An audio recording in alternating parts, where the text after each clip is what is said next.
ہم سب کو بہت ساری بے شمار نعمتوں سے نوازا ہے، بہت ساری نعمتیں. ہم اپنے سر سے پیر تک کے اعضاء کو گننا چاہیں تو جسم کا ہر حصہ اللہ کی بہت بڑی نعمت ہے.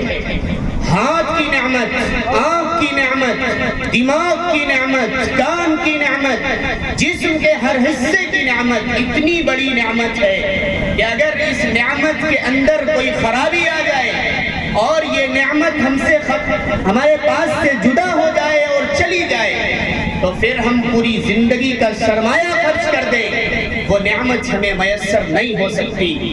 لیکن آپ اور کیجئے کہ اللہ تبارک تعالیٰ نے ان تمام نعمتوں کو انعام کے طور پر ہمیں عطا فرما کر کے دے کر کے اللہ نے ہمارے اوپر احسان نہیں جتلایا.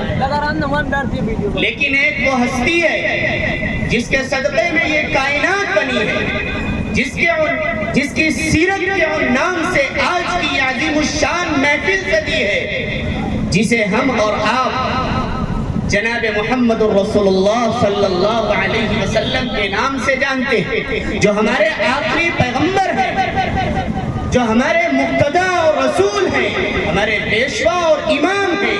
اللہ رب العزت والجلال نے ان کو اس دنیا میں مبعوث فرما کر یہ کہا کہ لَقَدْ مَنَّ اللَّهُ عَلَى الْمُؤْمِنِينَ إِذْ بَعَثَ فِيهِمْ رَسُولًا، کہ تحقیق کہ اللہ رب العزت والجلال نے تمہارے اوپر، تمہارے درمیان اپنے آخری پیغمبر جناب محمد رسول اللہ صلی اللہ علیہ وسلم کو مبعوث فرما کر کے بھیج کر کے تمہارے اوپر احسان کیا.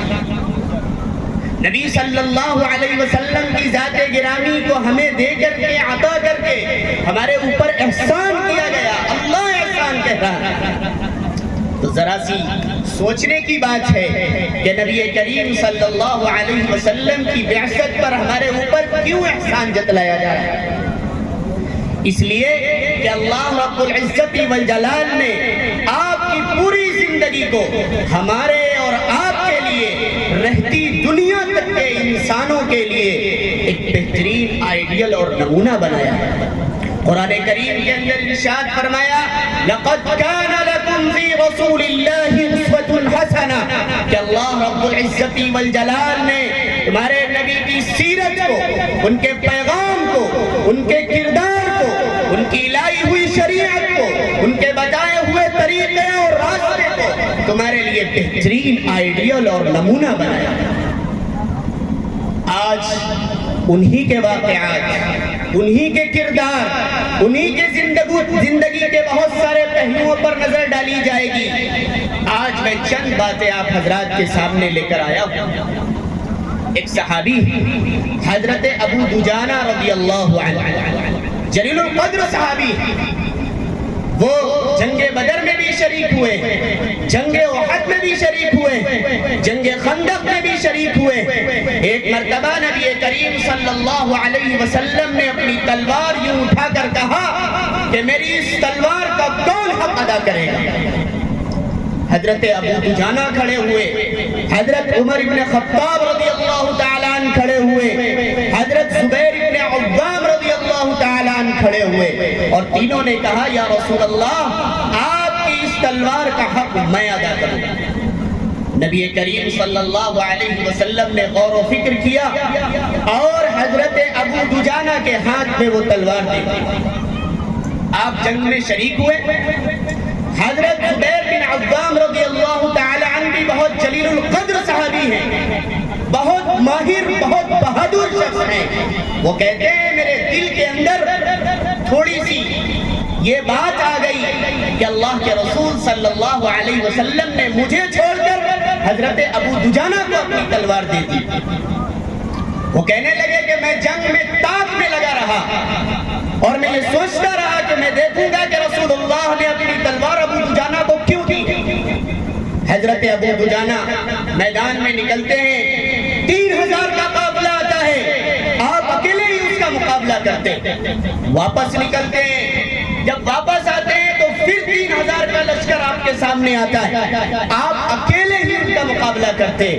پھر ایک بہت ہی بہادر، بہت بڑا پہلوان کون شخص آپ کے سامنے آتا ہے؟ حضرت زبیر بن العوام کہتے ہیں کہ ابھی تک تو چند لوگوں کا قافلہ تھا، اب میں دیکھ رہا ہوں کہ اب سامنے آمنے اور سامنے کی جو لڑائی ہے وہ ایک پر ایک ہے۔ سامنے ایک طرف ابو دجانہ ہے اور دوسری طرف ایک بہادر لہیم شہین طاقتور انسان ہے۔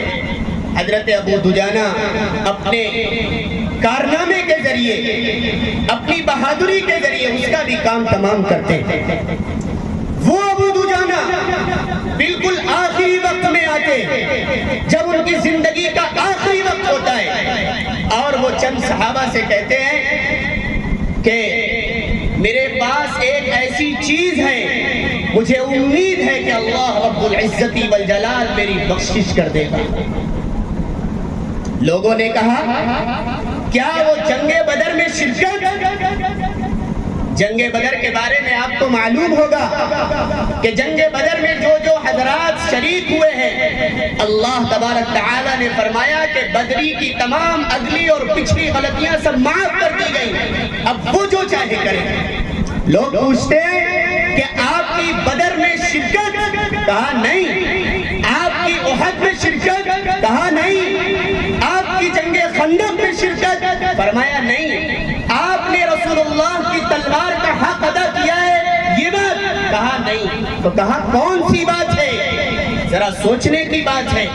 حضرت ابو دجانہ رضی اللہ تعالیٰ عنہ فرماتے ہیں کہ میں نے اپنی پوری زندگی اپنی اس زبان سے کسی کو تکلیف نہیں دی ہے، اس زبان سے کسی کو تکلیف نہیں دی ہے، یہ وہ بات ہے جس کے اوپر میں امید کرتا ہوں کہ میری بخشش کر دی جائے۔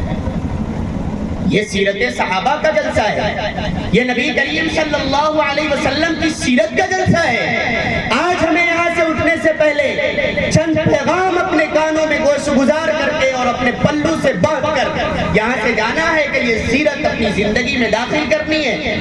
آج مجھے بتلایا جائے ابو دجانہ جس کے اوپر اپنی بخشش کی پوری امید رکھے ہوئے ہیں، آج ہم میں سے کوئی شخص ہے جو یہ کہے کہ میں بھی اپنی زبان کی حفاظت کی وجہ سے، کسی کو برا بھلا نہ کہنے کی وجہ سے، کسی کو گالی نہ دینے کی وجہ سے، کسی کو تکلیف نہ دینے کی وجہ سے، کسی کی چغلی نہ کرنے کی وجہ سے، کسی کی غیبت نہ کرنے کی وجہ سے میں بھی اپنی زبان کی حفاظت کے نتیجے میں بخش دیا جاؤں گا۔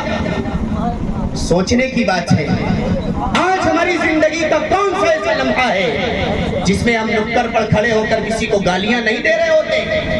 آج ہماری زندگی کا کون سا ایسا وقت آتا ہے جس میں ذرا سی بات میرے مزاج کے خلاف آ جائے، سامنے والا بزرگ ہے، سامنے والا عمر دراز ہے، سامنے والا ہم سے زیادہ علم میں بڑھا ہوا ہے، سامنے والا ہم سے زیادہ تجربے کار ہے، کوئی پرواہ نہیں، ہمارا غصہ شعلے جوالہ بن کر اس کے اوپر گرتا ہے۔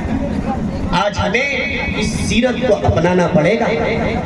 اگر ہم رسول اللہ کے داعی ہیں اور ہمارا یہ دعویٰ ہے کہ ہم رسول اللہ صلی اللہ علیہ وسلم سے سچی محبت اور عقیدت اور عشق رکھتے ہیں، تو رسول اللہ کی یہ سیرت ہماری زندگی میں آنی چاہیے۔ ہماری زبان سے کسی چھوٹے کو، کسی بڑے کو، کسی بوڑھے کو، کسی کمزور کو کوئی تکلیف نہیں پہنچنی چاہیے۔ اسی کو تو آقا صلی اللہ علیہ وسلم نے اپنی زبان میں یوں کہا، من سلم المسلمون من لسانہ ویدہ، کہ کامل مومن، کامل مسلمان وہ شخص ہے جس کی زبان سے اور جس کے ہاتھ سے تمام مسلمان اور انسان محفوظ رہے۔ یہ کردار کب آئے گا؟ جب ہمارے دلوں کے اندر، ہمارے جسم کے ہر اعضاء کے اندر یہ خواہش پیدا ہوگی اور ہمارے افکار اور ذہنوں کے درمیان یہ بات پیوست ہوگی کہ ہمیں رسول اللہ صلی اللہ علیہ وسلم کی سیرت کے مطابق زندگی گزارنی۔ اور کیوں گزارنی ہے؟ اس لیے کہ رسول اللہ صلی اللہ علیہ وسلم کی سیرت، ان کی پوری زندگی، ان کا لایا ہوا پورا دین ہمارے لیے ایک بہترین آئیڈیل اور نمونہ ہے۔ آپ صلی اللہ علیہ وسلم نے اخلاق پر کتنا زور دیا ہے۔ آج ہم یہ سمجھتے ہیں کہ بہت ساری عبادات کر رہے ہیں، ہم کامیاب ہیں۔ نہیں، عبادت الگ چیز ہے، اخلاق الگ چیز ہے، دو الگ الگ راستے ہیں۔ مثال کے طور پر دلی جانے کے دو راستے ہیں، ایک ہائی وے کا اور ایک ایکسپریس کا راستہ ہے، اور ایک جو عام راستہ جاتا ہے وہ راستہ ہے۔ تو ایک کسی بزرگ نے بہت اچھی بات کہی اور یہ کہا کہ ایکسپریس وے کا جو راستہ ہے وہ اخلاق کا راستہ ہے، اور جو عام راستہ ہے جس میں ٹریفک بہت ہوتا ہے، جام بہت ہوتا ہے، وہ عبادات کا راستہ ہے۔ اگر کوئی شخص چاہے کہ اپنی منزل مقصود تک جلدی پہنچ جائے، اسے اپنے اخلاق کو سنوارنا چاہیے، اپنے اخلاق کو درست کرنا چاہیے، اللہ کی عبادت پر جمتے ہوئے اپنے اخلاق کو درست کرنا چاہیے۔ رسول اللہ صلی اللہ علیہ وسلم کی سیرت کا یہ پہلو کہ آپ نے پوری زندگی اخلاق پہ بہت زور دیا ہے۔ آپ نے چھوٹوں کو، آپ نے بڑوں کو، آپ نے بچوں کو، آپ نے بوڑھوں کو، آپ نے نوجوان کو، آپ نے گھر میں بیٹھی ہوئی عورتوں کو اخلاق کے اعتبار سے بہترین تعلیم دی ہے، اور آپ نے بچوں کو ہر چھوٹی سے چھوٹی بات، بڑی سے بڑی بات بڑے ہی سنجیدگی طور پر اور بڑے ہی اچھے انداز میں سکھلائی۔ حضرت حسن اور حسین جو آپ کے دونوں چہیتے نواسے ہیں، جس وقت آپ صلی اللہ علیہ وسلم کا وصال ہو رہا ہے، آپ اس دنیا سے پردہ فرما رہے ہیں، ایک کی عمر 7 سال ہے اور ایک کی عمر 6 سال ہے۔ ان 6 اور 7 سال کے زمانے میں کبھی بھی آپ نے ان کو اخلاق سکھانے میں، تربیت کرنے میں کبھی غصہ نہیں کیا ہے۔ پوری زندگی میں صرف ایک موقع ایسا آتا ہے کہ حضرت حسین رضی اللہ تعالیٰ عنہ راستے میں چل رہے ہیں اور ایک صدقے کی زکوٰۃ کی کھجور پڑی ہوئی ہے، وہ بچے ہیں، اٹھا کر کے اس کھجور کو منہ میں ڈال لیتے ہیں۔ آپ کو اتنا غصہ آتا ہے اور کہتے ہیں یا حسین اس کھجور کو تھوک دو، اس لیے کہ یہ کھجور تمہارے لیے جائز نہیں۔ پتہ یہ چلا اخلاق کو سکھانے کے لیے، تربیت کرنے کے لیے، دین پر اپنے بچوں کی اچھی اصلاح کرنے کے لیے ان پر غصہ کرنا بھی جائز ہے۔ اگر ضرورت پڑے گی انہیں تنبیہ بھی کی جائے گی، ضرورت پڑے گی انہیں ڈانٹا بھی جائے گا اور انہیں اسلامی تربیت سکھائی جائے گی۔ اگر رسول اللہ کی محبت کا دم ہم بھرتے ہیں تو رسول اللہ کی سیرت کو بھی ہمیں اپنانا پڑے گا۔ آپ صلی اللہ علیہ وسلم نے تو اتنا بہترین معاشرہ تشکیل دیا تھا کہ آپ کے بیٹی ہو، آپ کے نواسے ہو، سب بہترین کردار کے مالک تھے، سب بہترین اخلاق کے مالک تھے۔ رسول اللہ صلی اللہ علیہ وسلم نے جب بھی عبادات میں زیادتی کی ہے اور بہت زیادہ عبادت کی ہے، اتنی عبادت کی کہ آپ کے پیروں میں ورم اور سوجن آ گئی ہے، رسول اللہ نے اللہ تبارک تعالیٰ نے اپنے آخری پیغمبر جناب محمد رسول اللہ کو روکا ہے اور یہ کہا ہے اے میرے پیغمبر، اے میرے محبوب، کیا آپ اس عبادت میں اپنے آپ کو ہلاک کر لیں گے؟ کیا اپنے آپ کو تکلیف اور مشقت میں ڈال دیں گے؟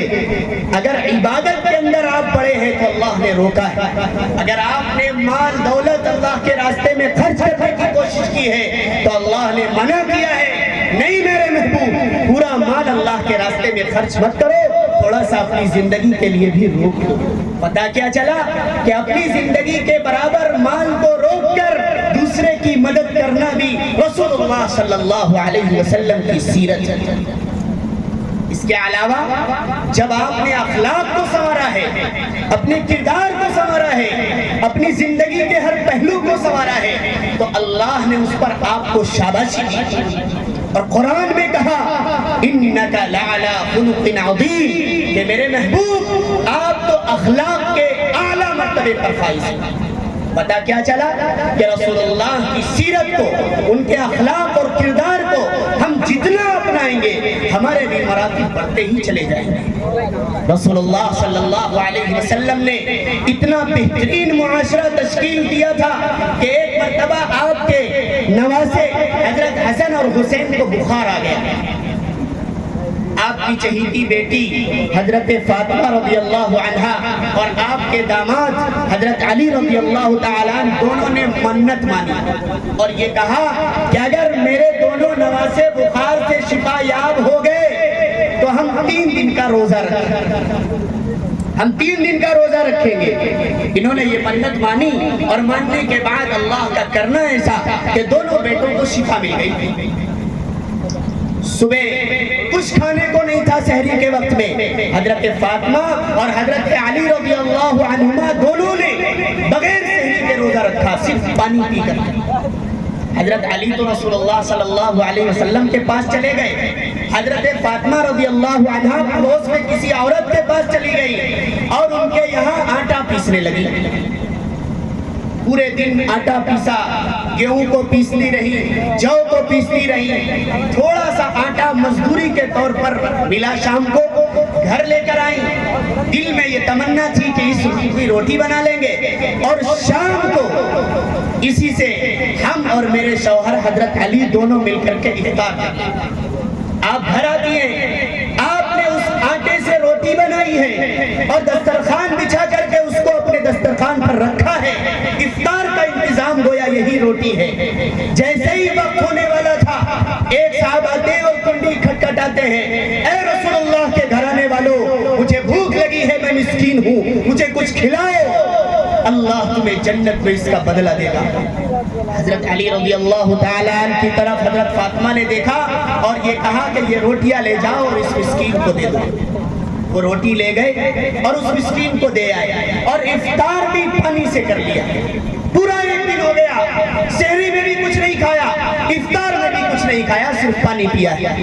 اگلے دن پھر 3 دن کے روزے تھے، دوسرا روزہ، رات میں کچھ نہیں ہے، پھر پانی سے سحری کی ہے اور اس کے بعد پھر وہی کام کیا ہے۔ دوسرے دن بھی آپ پڑوس کے پاس گئی اور وہاں بھی آپ نے چکی چلائی ہے، تھوڑا سا آٹا ملا ہے، رات میں سوچا کہ افطار اس سے کریں گے اور روٹی تیار کر کے دسترخوان پر سجایا ہے اور سجانے کے بعد جو ہی وقت ہوا پھر کنڈی بجی ہے اور کہا اے اللہ کے گھرانے والوں، میں یتیم ہوں، مجھے کچھ کھلاؤ، اللہ تمہیں جنت میں بدلہ دے گا۔ حضرت علی نے فاطمہ کی طرف دیکھا اور یہ کہا کہ اس روٹی کو لے جا کر کے میں اس یتیم کو دے دوں گا۔ 2 دن ہو گئے، کچھ بھی نہیں کھایا ہے، افطار بھی پانی سے ہو رہا ہے اور سحری بھی پانی سے۔ تیسرا دن شروع ہوتا ہے اور پھر وہی ماجرا ہوتا ہے۔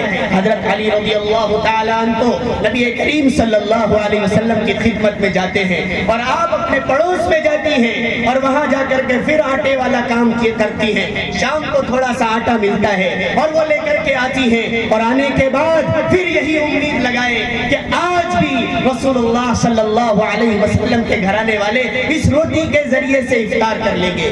جو ہی وقت افطار کا ہوا پھر کنڈی بجتی ہے، رسول اللہ کے گھرانے والوں، میں قیدی ہوں، میں آج چھوٹ کر آیا ہوں، میرے پاس کچھ کھانے پینے کو نہیں ہے، مجھے کھلاؤ، اللہ تمہیں جنت میں بدلہ دے گا۔